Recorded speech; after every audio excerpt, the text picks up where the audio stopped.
Top quality और consistent performance के लिए सिर्फ सिल्वर पंप नाम याद रखना। વાત કરીએ હવે વિગતવાર સમાચારો પર તો રાજકોટથી વિગતો છે। અભિનેત્રી ક્રિસ્ટીના પટેલની મિલકતનું જે વિવાદ છે તે સામે આવી રહ્યું છે। પિતાના અવસાન બાદ માતા પુત્રીની મિલકત પચાવી પાડવાનો આરોપ લાગ્યો છે અને આરોપ લગાવ્યો છે માતા પુત્રીએ બીજેપી નેતા પર। બીજેપીના નેતાએ મારા ભાઈની મિલકત પડાવવા માટે કારસ્તાન કર્યું હોવાનું ક્રિસ્ટીના કહી રહી છે। મારા પિતાના ભાઈઓ અમને હેરાન કરી રહ્યા છે, ઘરમાં બળજબરીથી ઘૂસી આવે છે, મારી માતાને માર મારે છે, પરિવારજનો ઘરમાં આવતા અને હુમલો કરતા હોવાના આ સીસીટીવી પણ ક્રિસ્ટીના દ્વારા જાહેર કરવામાં આવ્યા છે। અભિનેત્રી ક્રિસ્ટીના પટેલે પોલીસ ઉપર આક્ષેપ લગાવ્યા છે। પોલીસે ક્રિસ્ટીના પટેલની ફરિયાદ ન નોંધ્યાનો આક્ષેપ તે કરી રહી છે।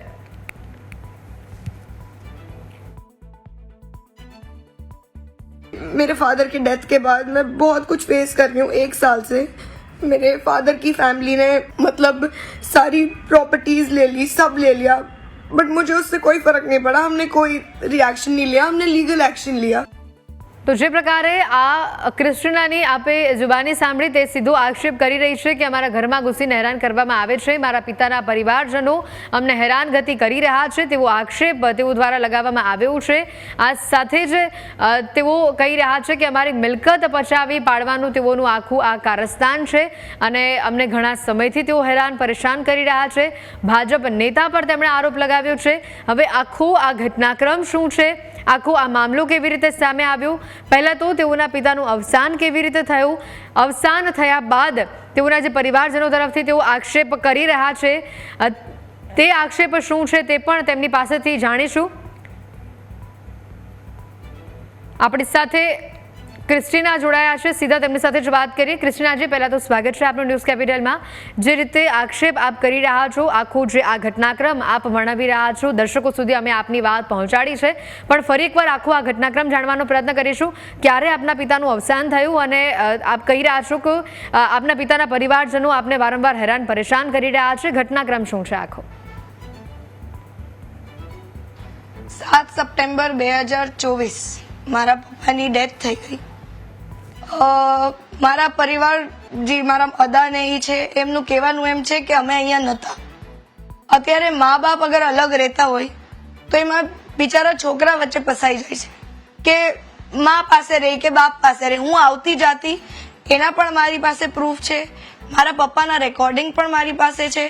બધા જ પ્રૂફ વગર હું કોઈ ઉપર કોઈ આક્ષેપ નથી નાખતી। મારી પાસે લીગલ પ્રૂફ છે, બધું છે, તો જ હું આજે આ સ્ટેજ ઉપર આવી છું। મેં કોઈ સામેથી કેસ નથી કર્યો, કાંઈ નથી કર્યું। કેસ પણ એ લોકો તરફથી થયો છે, તો પણ હું રેડી હતી કે હું લીગલી ફાઇટ કરીશ। અગર હું સાચી રહીશ તો મને ન્યાય મળશે, નહીં હોય તો કાંઈ વાંધો નહીં। લાસ્ટ 6 મહિનાથી અમે કોઈને હેરાન નથી કર્યા, કોઈ ફોન નથી કર્યો, પણ 2 દિવસ પહેલા જ્યારે મારી મમ્મી એકલી ઘરમાં હતી ત્યારે મારા ભાઈ આનંદ અમૃતિયા, મારા આદા બિપિન અમૃતિયા અને એમનો કોઈ દોસ્તાર હશે, જગદીશભાઈ, મને નથી ખબર એ કોણ છે, 11 વાગે ઘરમાં આવી અને ગુંડાગર્દી કરવી, મારી મમ્મીને અંદર ધક્કો મારવો અને પછી તમારે મારવા માટે ઉપાડવા જતા હતા, બાજુવાળા આંટી બેઠા હતા એટલે એને એમ કીધું ભાઈ આ વસ્તુ નહીં કર, તો મારી મમ્મી બચી ગઈ। બાય ચાન્સ મારી મમ્મીને કાંઈ પણ થઈ જાત તો હું ક્યાં જાત? હું અત્યારે પ્રોપર્ટીની વાત કહેતી જ નથી। આ તો આ પ્રોપર્ટીના લીધે આ કરે છે એટલે મારે પ્રોપર્ટી વચ્ચે લાવવી પડી, પણ મારી માની સેફટી શું? મેં ઓલરેડી મારા બાપને ખોઈ દીધો છે, તો મારી માં પણ વહી જશે તો હું શું? બિલકુલ ક્રિસ્ટીનાજી, મારી પાસે તો કઈ ઓપ્શન જ નથી ને। બિલકુલ આપની વ્યથા સાંભળી, પણ જ્યારે અમે આ જ મામલે દિનેશભાઈ સાથે વાત કરી તો એમણે એવું કહ્યું કે આ ખોટો આક્ષેપ છે। તેઓ ઘણા વર્ષોથી 15 વર્ષથી અહીંયા આવ્યા જ નથી, અહીંયા રહેતા જ નથી। તેઓના ફાધરને કેટલી બધી વાર એડમિટ કરવામાં આવ્યા, 10 વાર એડમિટ કરવામાં આવ્યા, તો પણ એ લોકો આવ્યા નથી અને અત્યારે ખાલી મિલકતના નામ પર એ લોકો અમને હેરાન પરેશાન કરે છે। હું એ સીસીટીવીમાં પણ દેખાતું નથી, તમે ક્યાંય પણ હું તમને દેખાવતું તમે મને કહો, એવી વાત તેઓએ અમારી સાથે કરી। તો આ મુદ્દે આપ શું કહેશો? પહેલી વાત તો મેં એમનું નામ એટલે લીધું કે એમના લીધે મારી કમ્પ્લેન ક્યાંય લેતા નથી। મેં એમ નથી કીધું કે એ ફૂટેજ, અગર તમે આખો વિડીયો જોશો કે ગમે મેં બાઇટ આપી છે, મેં એમ કીધું છે કે મારા મોટા અદા દિનેશભાઈ અમૃતિયાનો છોકરો, મેં એમ નથી કીધું કે દિનેશભાઈ અમૃતિયાએ કર્યું છે।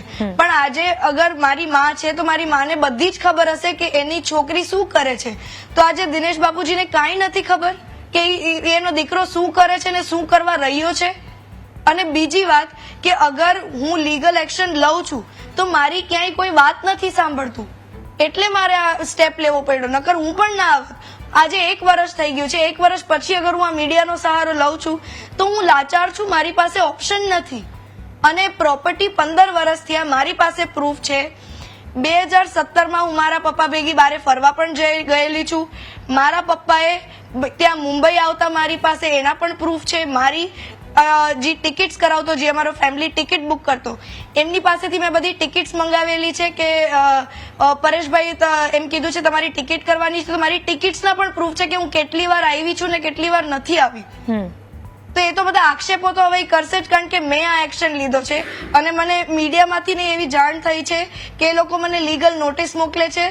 તો કાંઈ વાંધો નહીં, તમે મોકલો, મેં અહીંયા મારી પણ તૈયારી કરી રાખી છે. તમે લીગલ નોટિસ મોકલો, મારી પણ તૈયારી જારી જ છે. હું પ્રૂફ સાથે વાત કરું છું, હું આક્ષેપ નથી નાખતી. મારી પાસે બધા લીગલ પ્રૂફ છે.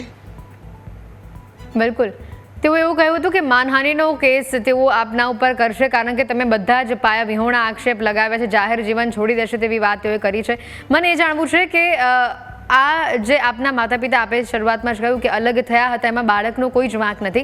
આ અલગ થયા એ કદાચ એમને ગમ્યું નહીં અને એના કારણે તેઓ આ કરી રહ્યા છે, કે પછી ખરેખર તમને એવું લાગે છે કે મિલકત માટે જેવો તે લોકો આવું કરે છે, કે પ્રસિદ્ધિ જોઈ શકતા નથી, હવે તમે માતા અને દીકરી એકલા જ છો એટલે તમારા પર હાવી થઈ જશે, એવું કંઈક તમને લાગી રહ્યું છે?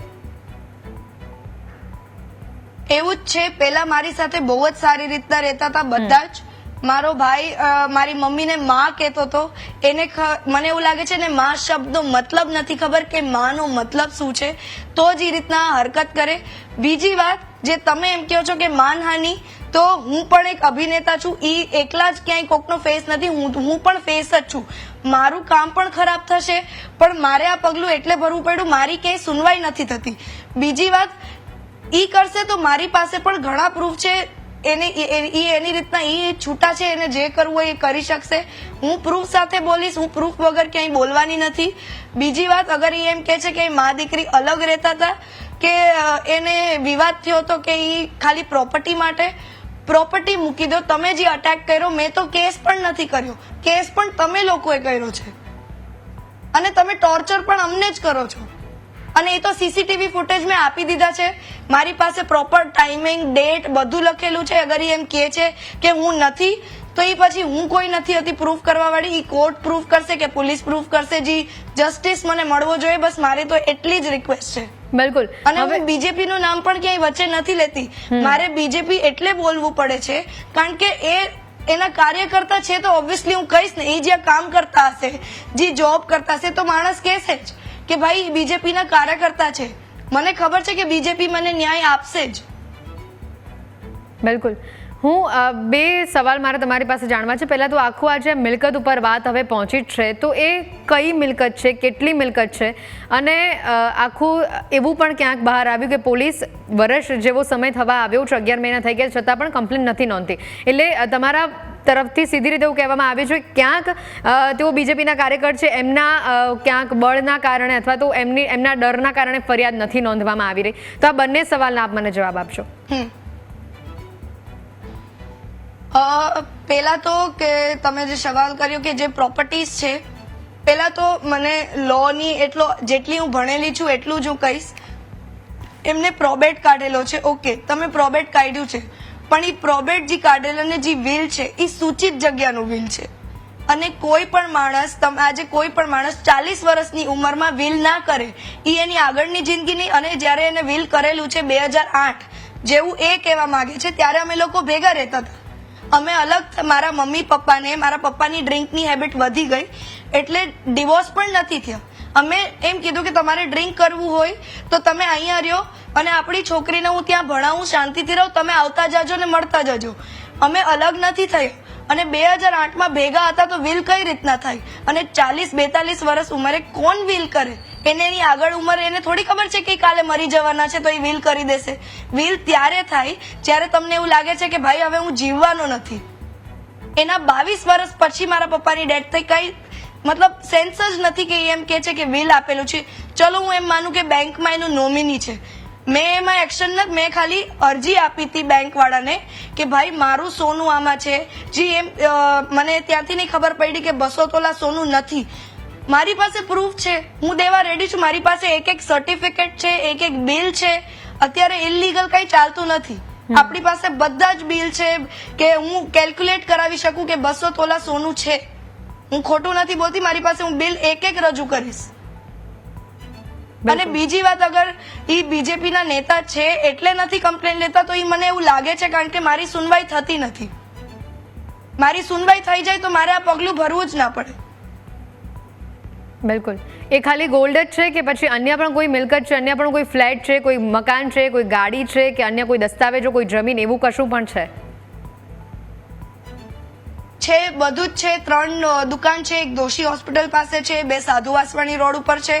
અને અગર એ લોકો નોમિનીમાં હતા જ તો આજે તમે એટલા જ તમારી પાસે વિલ હોય. જે દુકાનનો દસ્તાવેજ જ નતો, મારા પપ્પાના એક્સપાયર થયા પછી દસ્તાવેજ થયો છે. એ તો કોર્ટ જ્યારે પ્રૂફ કાઢશે ત્યાં તો મળી જ જશે. કિયા જે એક કાર છે, જે કાર એ લોકો પાસે છે, કિયા ગાડી, જેનો નંબર છે 7421. ઈ ગાડી હમણાં જ મારી જે આનંદભાઈ અમૃતિયા છે એમની વાઇફના નામે થઈ છે અને એમના નોમિની દિનેશભાઈ અમૃતિયા છે. તો મારા પપ્પાના ડેથ પછી કેમ આ ફટાફટ નામે થવા માંડ્યું? અને બીજી વાત કે તમે વિલ શો કરી તો સામે મેં કીધું છે ને, હું પોલીસ વાળા પાસે જાઉં છું કે ભાઈ આ વિલ ફેક છે, મને તમે સાથ આપો કોર્ટમાં કેસ રજીસ્ટર કરવા માટે. મારે કંઈક મને હેલ્પ તો કરો, મને ખબર તો નથી પડતી. મારી માથે બધા આવી રીતના પ્રેશર કરવા માંડ્યા કે આ બધું અમારું જ છે, આ બધું અમારું જ છે.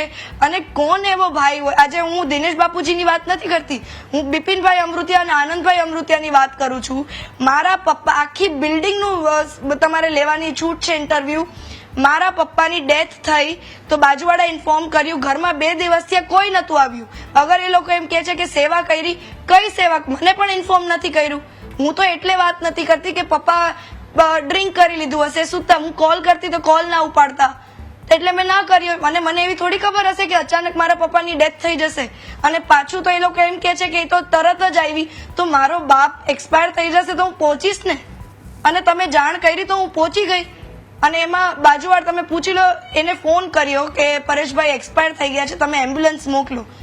એ 1 કલાક પછી પહોંચ્યા હોસ્પિટલમાં, બોડીને મૂકી. તરત જ 9 વાગે અહીંયા આવીને ઘરમાંથી બધી ચોરી કરી ગયા છે. એના પણ મારી પાસે પ્રૂફ છે. જેના તમારે બયાન લેવા હોય આખી બિલ્ડિંગમાંથી, જેનું બયાન લેવું એનું છૂટ છે, કારણ કે બધાની સાક્ષીમાં લઈને ગયા છે. બાજુવાળાએ તો એમ પણ કીધું છે કે તમે આ બધી વસ્તુ અત્યારે ના કરો, તમે પેલા જે ડેડ બોડી પડી છે એની પાસે જાઓ, આ બધી અંજુબેનને આવવા દો પછી કરજો. તો એ એમ બોલ્યા કે અમારા ઘરની મેટર છે ને એને જ કીધું છે લઈ જાઓ. અમે ક્યારે કીધું કે લઈ જાઓ? બિલકુલ. તો આ વાત જ્યારે આપના ફાધર મર્યા અને આપને આ વાતની જાણ થઈ પડોશી તરફથી કે આવું એમણે કર્યું છે, પછી તમે એમની સાથે વાત કરી અને પછી એમના જવાબ તમારા પ્રત્યે કેવા હતા? ઉદ્ધતાઈભર્યું વર્તન હતું કે પછી ક્યાંક સમજાવટનો કે ક્યાંક મધ્યસ્થી કરવાનો પ્રયત્ન એમના તરફથી થયો હતો? અમારે મામા છે અહીંયા, મેં મારા મામાને કીધું કે આવું થયું છે, તો એને કીધું કે હું તેમના ઘરે જાઉં છું અને હું વાત કરું છું. તો જે મારો નોકર હતો જેને આ બધું કીધું હતું, એને મારા ભાઈએ ખબર નહીં શું ધમકાવ્યો કે શું કર્યું. એ ત્યાં આવીને ત્યારે એમ બોલી ગયો કે મને ખબર નહીં હું કેવી રીતના આ બધું બોલી ગયો, મને નથી ખબર. અને એ ત્યાંથી ભાગી ગયો. ને ત્યારબાદ મને નોકર અહીંયા જોવા નથી મળ્યો, એટલે જ તો હું કમ્પ્લેન કરતી હતી પણ કોઈ એક્શન લીધો નથી. પછી અમે જે અમારા સમાજના જે મોટા આગેવાનો છે બધા પાસે હાથ જોડીને રિક્વેસ્ટ કરી કે અમારે આ વસ્તુ બહાર નથી પાડવી, આ વસ્તુ ઘરની છે, ઘરમાં બેસીને પતાવી દો. અગર તમારે કંઈ જોતું છે તમે લઈ લો, ખાલી મારી મમ્મીની સેફટી અને મારી સેફટી માટે એટલી વસ્તુ આપી દો જેટલી મારી મમ્મીની સેફટી છે. તો આ લોકોએ કરેક્ટર એસેસિનેશન કરવાની પણ કોશિશ કરી છે. જેટલા માણસોએ ફોન કર્યો એ લોકોને ફોનમાં એમ કીધેલું છે, હવે એ મા દીકરી કેવી છે એ તમને ખબર છે, કેવી કેરેક્ટરની છે એ ખબર છે. તો ત્યારે હું પણ માનહાનિનો કેસ કરી શકતી હતી પણ મારી સુનવાઈ નથી થતી, એટલે હું આગળ નથી વધી. બિલકુલ. હવે જ્યારે ત્યારબાદ એનો નેચર એકદમ જ ચેન્જ અને મને ટોર્ચર કરે છે. બિલકુલ. એટલે આપના આક્ષેપો એ જ બતાવી રહ્યા છે ખાલી રૂપિયા અને પૈસા મેળવવા માટે જ આ પ્રકારેનું કાવતરું આપના મોટા પપ્પા દ્વારા કરવામાં આવ્યું છે. હવે મારે જાણવું છે કે જ્યારે આપના પપ્પાની ડેથ થઈ એ પછીથી તમે અહીંયા જ છો કે તમે મુંબઈ ગયા હતા વચ્ચે? ના, હું મુંબઈ ગઈ હતી વચ્ચે, કારણ કે 1 વર્ષ થઈ ગયું છે. હું ખુદ કમાઉં છું, અમારી પાસે ખાવા પીવાનો કઈ બીજો રસ્તો નથી. હવે ઘડીએ મને ખબર છે આ લોકો ઇન્ટરવ્યુમાં કીધું પણ હશે કે બોમ્બે વહી ગઈ હતી, પણ આજે જે અમારી સુનવાઈ જ નથી થતી અને અમે લોકોએ કેસ પણ નથી કર્યો, કઈ એક્શન જ. મેં મમ્મીને કીધું તારી પાસે હજી ઘર છે જેમાં તું રહેશ, એટલું આપને મળી ગયું બહુ છે, તું અહીંયા શાંતિથી રહે અને તું તારું જીવન આમાં નીકળી જશે, કઈ વાંધો નહીં, આપણે કઈ ઘટતું નથી, હું કમાઈશ ને તારી બધી ઈચ્છા હું પૂરી કરીશ, આપણે પૈસા નથી જોતા, કઈ વાંધો નહીં. થોડાક દિવસ પહેલા એમને કેસ કર્યો, તો પછી એને ઘરે આવીને મારા મમ્મી ઉપર હાથ ઉપાડવાની ને ઇજ્જત ઉપર હાથ નાખવાની કોશિશ નથી કરવી, જે એ લોકોએ કર્યું છે. એટલે એ લોકો ઘરે શા માટે આવ્યા હતા? શું એ લોકો ઘર પણ પછાવી પાડવા માંગતા હતા, એટલા માટે ઘરે આવ્યા હતા? ઘર પચાવી પાડવા માંગતા હશે કે શું કરવામાં, એનો આઈડિયા નથી, પણ મને તો એવું જ લાગે ઘરમાં આવીને એને એમના જે ફ્રેન્ડ છે એમને મારી મમ્મીને અહીંયા માથે હાથ લગાવીને એમ કીધું, હું તને લાસ્ટ વોર્નિંગ આપું છું, ઘર ખાલી કર, નકર તારો બહુ બુરો હાલ કરીશ.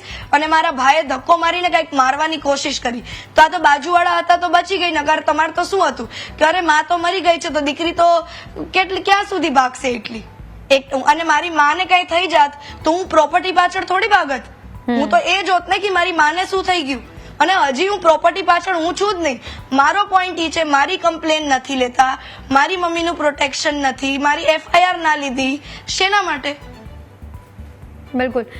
દિનેશભાઈનું ક્યાંક એવું પણ કહેવું છે કે જે તમે વાત કરી કે અલગ થઈ ગયા હતા તેઓની ડ્રિંકિંગ હેબિટના કારણે, ત્યારથી જ એમણે દિનેશભાઈને એવું કહી દીધું હતું આપના ફાધરે કે હવે મારા કોઈ સંબંધ નથી, એટલે હવે મારું જે પણ છે કાંઈ એ તારું છે, એવી કોઈ વાત એ બંને વચ્ચે થયેલી હતી એવું તમને ખબર છે? નથી થઈ, કારણ કે મારી પાસે એવા રેકોર્ડિંગ પ્રૂફ છે. અત્યારે ઓબ્વિયસલી ટાઈમ નથી કે હું તમને સંભળાવી શકું, નકર એવા રેકોર્ડિંગ છે જેમાં મારા પપ્પા બિપિન અમૃતિયાને ફોનમાં એમ કહે છે કે તમે 3 ભાઈએ ક્યારે મને ટિફિન આપ્યું છે, હું અહીંયા જીવતો મરું છું હોસ્પિટલમાં એકલો, મારી દીકરીને તમે મારી સાથે વાત નથી કરવા દેતા, મને મારી દીકરીનો નંબર નથી આપતા, કારણ કે છેલ્લે જ્યારે મારા પપ્પા એડમિટ થયા ત્યારે આ બધું પ્લાનિંગ થી થયેલું છે. મારા ભાઈએ મારા પપ્પાના ફોનમાંથી મારો નંબર ડિલીટ કરી અને બ્લોક કરી નાખ્યો. હું કોશિશ કરતી હતી, મારી પાસે ચેટ છે, મેં મારા ભાઈને એમ કીધું છે કે ભાઈ પપ્પા ફોન નથી ઉપાડતા, પપ્પા સાથે વાત નથી થતી, મને એવું લાગે છે બીમાર છે તો હું આવું છું. તો મને મારા ભાઈએ એક ફોટો મોકલેલો છે જેમાં મારા પપ્પા બેડ ઉપર સૂતેલા છે ને બાજુમાં ડ્રિંકનો ગ્લાસ છે. અરે તારા પપ્પાને કાંઈ નથી થયું, તું શાંતિથી રહે. 5 સપ્ટેમ્બરની વાત છે, 2 દિવસ પછી મારા પપ્પાની ડેથ થઈ ગઈ. મને સપના થોડી આવશે કે મારા પપ્પા એકદમ જ આટલા બધા બીમાર છે. તમે આ લોકોએ મને એકય જાણ નથી કરેલી કે મને કોઈ કોલ નથી કરેલો કે બેટા તારા પપ્પા આટલા બીમાર છે. હું એમના ઘરે પણ જતી આવતી કે બાપુજી તમને મેં એમનું પહેલાં કીધું હતું કે પપ્પા બીમાર હોય ત્યારે મને જાણ કરજો, હું ને મમ્મા આવવા તૈયાર છીએ, અમે એમની સેવા કરશું, અમને કાંઈ પ્રોબ્લેમ નથી. અંતમાં મારે તમને પૂછવું છે કે આ જ્યારે આખો મીડિયા સમક્ષ આપે ખુલાસો કર્યો, CCTV આપે અને બધા જ પુરાવા આપ કહી રહ્યા છો કે મારી પાસે છે, પછી પોલીસનો સંપર્ક કે પછી આપના સમાજના કોઈ આગેવાનોનો સંપર્ક આપનો થયો, અથવા તો એ લોકો તમારી પાસે આવ્યા, અથવા તો પોલીસે ફરિયાદ નોંધવા માટેની કોઈ આગળની પ્રોસેસ કરી, એવું કશું પણ બન્યું છે?